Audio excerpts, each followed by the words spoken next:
నార్మల్‌గా అంటే ఇంకా మీకు వేరే ఆలోచన వేరే ఏది ఉండదు కాబట్టి, అక్కడున్న ఖైదీలతోనే మాట్లాడడము, వాళ్ళతోనే అన్నీ షేర్ చేసుకోవడము, లైక్ చేస్తూ ఉంటారు గదా! నార్మల్‌గా మంచి, చెడు ఏదైనా గూడా. వాళ్ళేం చేశారు అనేది కూడా మీరు వింటూ ఉంటారు గదా! సో, ఒక్కొక్కరి కేస్ గురించి మీరు వింటున్నప్పుడు మీకేమనిపించింది? అంటే అందరూ ఆ ప్రపంచంలోకొచ్చినాక బయట ఎంతమంది ఆ కుర్రోడిని ఎంత నేరస్తుడిగా చూసిన తర్వాత కూడా కానీ లోపలికొచ్చిన పరిస్థితులు వేరేగా ఉంటాయి కదా! అక్కడ ఆలోచనలు వేరేగా ఉంటాయన్నమాట. వింటా ఉంటాం. అసలు ఎందుకు చేయవలసిందొచ్చింది, ఏంటి అనేది కూడా వింటూ ఉంటాం.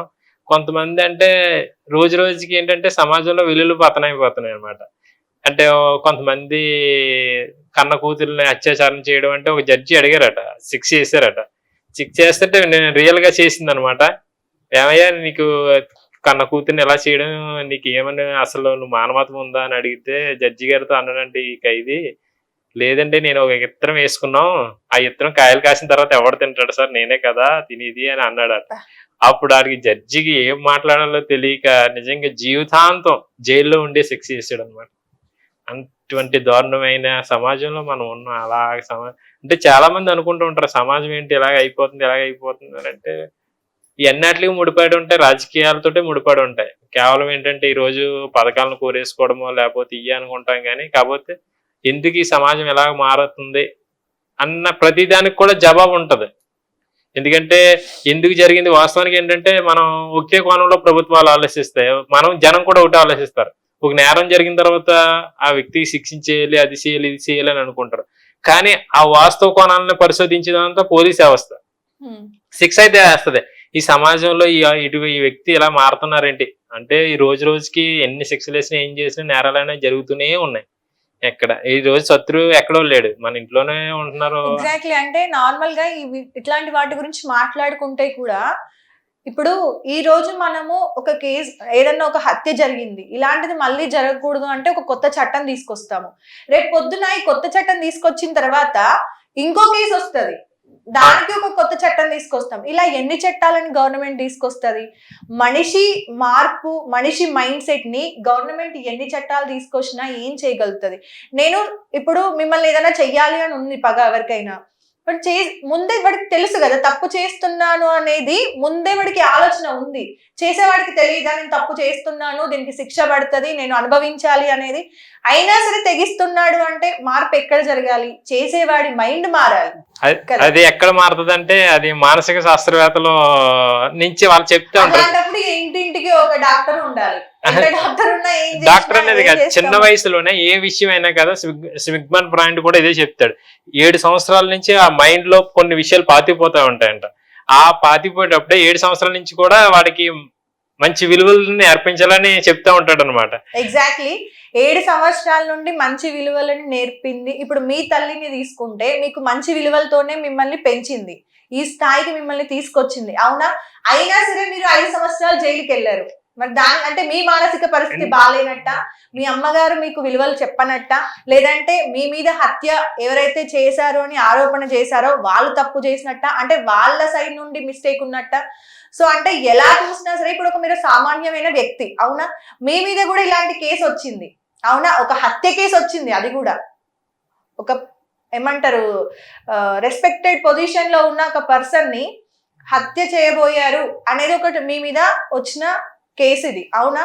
అంటే మీ మానసిక పరిస్థితి గురించి ఏం మాట్లాడతారు మరి? ప్రస్తుతానికి నా కేసు అయితే లోపల ఉంది. నేను నేరం చేశాను, చేయలేదా అన్న విషయాలన్నీ ఇంకా చేశారా, తేలలేదు. చేయలేదా అనే కంటే తెలియదు. కూడా మీ మానసిక పరిస్థితి ఏంటి అనేది నా అడుగుతున్నాను. మానసిక పరిస్థితి బానే ఉంది. బానే ఉంది. మరి బానే ఉన్నప్పుడు ఇలాంటి కేసులో ఎలా ఇరుక్కున్నారు? కొన్ని అయితే మీద పడిపోతూ ఉంటాయని చెప్పాను కదా. ఓకే. మరి పడిపోయింది. పడిపోయిన నుండి ఎలా బయటికి రావాలనుకుంటున్నారు? మీ ఆలోచన ఏంటి? ఇప్పుడు ఒక గవర్నమెంట్ అనేది కంప్లీట్‌గా మీకు ఆపోజిట్ లో ఉంది. అవునా? ఎందుకంటే మీరు హత్య చేశారు అనేది ఉంది కాబట్టి థాట్. ఓకే. సో కంప్లీట్ ఒక జోన్‌లో ఉన్నారు ఇప్పుడు మీరు. దాని నుండి బయటికి ఎలా వస్తాను అనుకుంటున్నారు? ఎలా బయటపడాలనుకుంటున్నారు? దీనికి మీరు చేయబోయే ప్రయత్నం ఏంటి? ఇప్పుడు మీరు బయటికొచ్చాక? నేను బయటకొచ్చినాక మేము చేసే ప్రయత్నాలు ఏమి ఉండవండి. ఎందుకంటే న్యాయస్థానం అక్కడ పరిశోధిస్తదనమాట. ఈ కేసు విచారణ చేస్తది. ఆళ్ళ సాక్ష్యాలను బట్టి అన్ని బట్టి ఉంటదనమాట. అయన్నీ చేయవలసింది న్యాయస్థానం. నా కేసు కూడా మొదటి నుంచి కూడా నేను అదే చెప్తాను. నా కేసు అయితే ప్రస్తుతానికి న్యాయ వ్యవస్థలో ఉంది కాబట్టి నేను తప్పు చేశానా చేయలేదని నిర్ణయించవలసింది నా వ్యవస్థ. ఆ విషయాల కోసం అయితే నేను నార్మల్ చర్చించదలుచుకోవట్లేదు. గా అయితే అంటే మీరు మాట్లాడుతున్న పాయింట్ ని బట్టి మనం నార్మల్ గా అంటే ఈ క్వశ్చన్ నేను మిమ్మల్ని మనం ఏదన్నా తప్పు చేయకపోతే నేను చెయ్యలేదు అనేది స్ట్రాంగ్ గా చెప్తాం. అది ఇంట్లో అయినా బయట అయినా ఎక్కడైనా సరే, అది ఏ సిచ్యువేషన్ అయినా సరే, తప్పు చేయకపోతే నేను చెయ్యలేదు, నేను తప్పు చేయలేదు అని స్ట్రాంగ్ గా మాట్లాడతాం. చేసినోడు కూడా స్ట్రాంగ్ గానే మాట్లాడతాడు, ఎందుకంటే వాడిని వాడు కవర్ చేసుకోవాలి కాబట్టి. ఇప్పుడు మీ పొజిషన్ కి వస్తే అది న్యాయ వ్యవస్థనే చూడాలి అని అంటే, 4 గోడల మధ్యలో నేను కూర్చుంటాను, న్యాయ వ్యవస్థనే చూసుకుంటది ఏదైనా అంటే, అప్పుడు మీరు తప్పు ఒప్పుకుంటున్నట్టా ఒప్పుకోనట్టా? దీనికి మీకు జనాలు కూడా సపోర్ట్ చెయ్యాలి అంటే మీకు కొన్ని రూల్స్ ఉన్నాయి, చెప్పకూడదు అనేది మాకు అర్థమైంది. దానికి నేను అడగట్లేదు. తప్పు చేశారా చేయలేదా అనేది మీకు తెలుసు, మీ ఫ్యామిలీకి తెలుసు. ఎగ్జాక్ట్ గా అయితే మీకే తెలుసు, అవతల ఉన్న వ్యక్తికి తెలుసు, మీకు తెలుసు, ఇద్దరికే తెలుసు. కానీ జనాలు మీకు సపోర్ట్ చేయాలి అంటే మీరు అడగాలి, ప్రయత్నించాలి. నేను తప్పు చేయలేదు అనేది మీ నోట్ నుండి మీరు ఏదో ఒక రకంగా అయినా సరే మీ ప్రయత్నాలు ఉండాలి కదా. నేను ప్రయత్నం చేయను అంటే అది ఎంతవరకు కరెక్ట్? నేను ప్రయత్నం చేయను అని అనట్లేదు. కాకపోతే ఏంటంటే ఇక్కడ నేను బెయిల్ మీద ఉన్నాను ప్రస్తుతానికి. బెయిల్ మీద నా ఆంక్షలు ఏంటి, ఎవరైతే బాధితులు ఉన్నారో నా కేసులో ఆ వ్యక్తి కోసం కానీ, అంటే గౌరవనీయులకు ముఖ్యమంత్రి గారు కాబట్టి ఆయన కోసం కానీ, ప్లస్ ఈ కేసు విషయాల కోసం ప్రస్తావించినట్లయితే నాకు మళ్ళీ బెయిల్ రద్దు చేసే అవకాశాలు ఉంటాయి. ఎందుకంటే అంటే నేను హైకోర్టు, సుపీరియర్ కోర్టు ఇచ్చిన ఆర్డర్స్ ఇవన్నీ. అందుకోసం నేను మాట్లాడదలుచుకోవట్లేదండి. ఇప్పటికే 5 సంవత్సరాల లోపల ఉండిపోయినాయి. మళ్ళీ ఈ విషయాలన్నీ మాట్లాడి మళ్ళీ ఇంకో ఏమో మళ్ళీ బయటికి ఎప్పుడు వస్తామో కూడా తెలియదు, మళ్ళీ బెయిల్ రద్దు చేస్తే.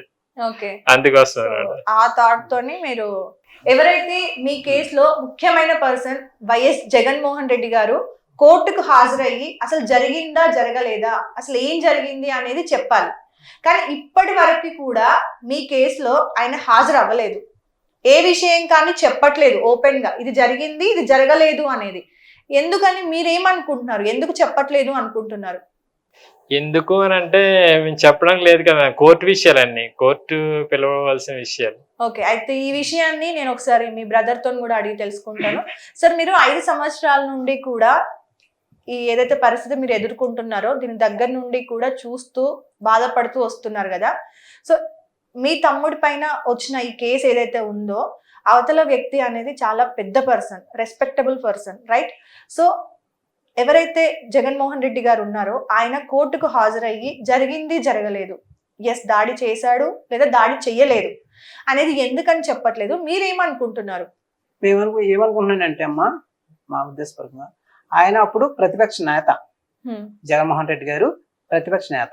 అప్పుడు ఈ కోర్టులో జగన్మోహన్ రెడ్డి గారిపై దాడి జరిగింది అని చెప్పేసి ఆరోపణలు వచ్చాయి మా తమ్ముడి మీద. తర్వాత ఆయన 6 నెలలకే ముఖ్యమంత్రి అయ్యారమ్మా.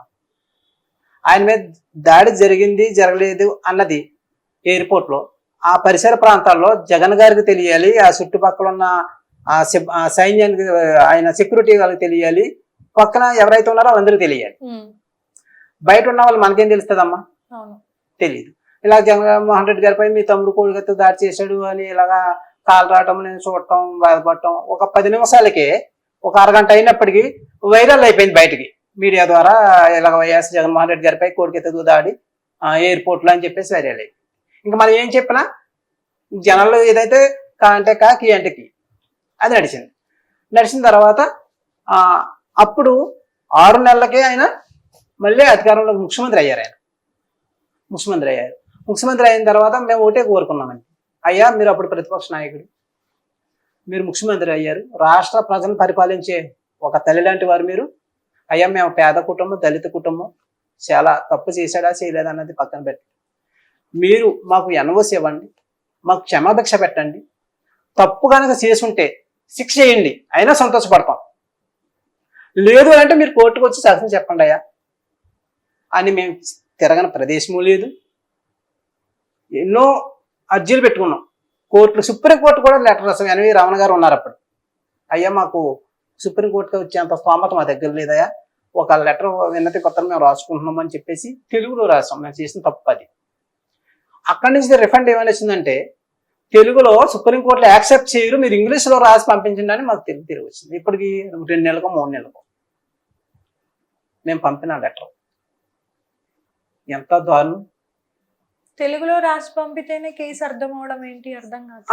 అదే తెలుగులో రాశారు కదా Sorry, మీరు, English ఇది లోనే రాసి పంపితే అది ఇంగ్లీష్ లో రాసి పంపించడానికి మళ్ళీ మాకు రిఫండ్ తిరిగి వచ్చింది. అది మళ్ళీ ప్రయత్నం చేశారా మరి ఎవరితో అయినా? మళ్ళీ రాయించి మళ్ళీ పంపించాం. దాని తర్వాత ఇంకేమి మనకి Reply రాలేదు. రిప్లై రా.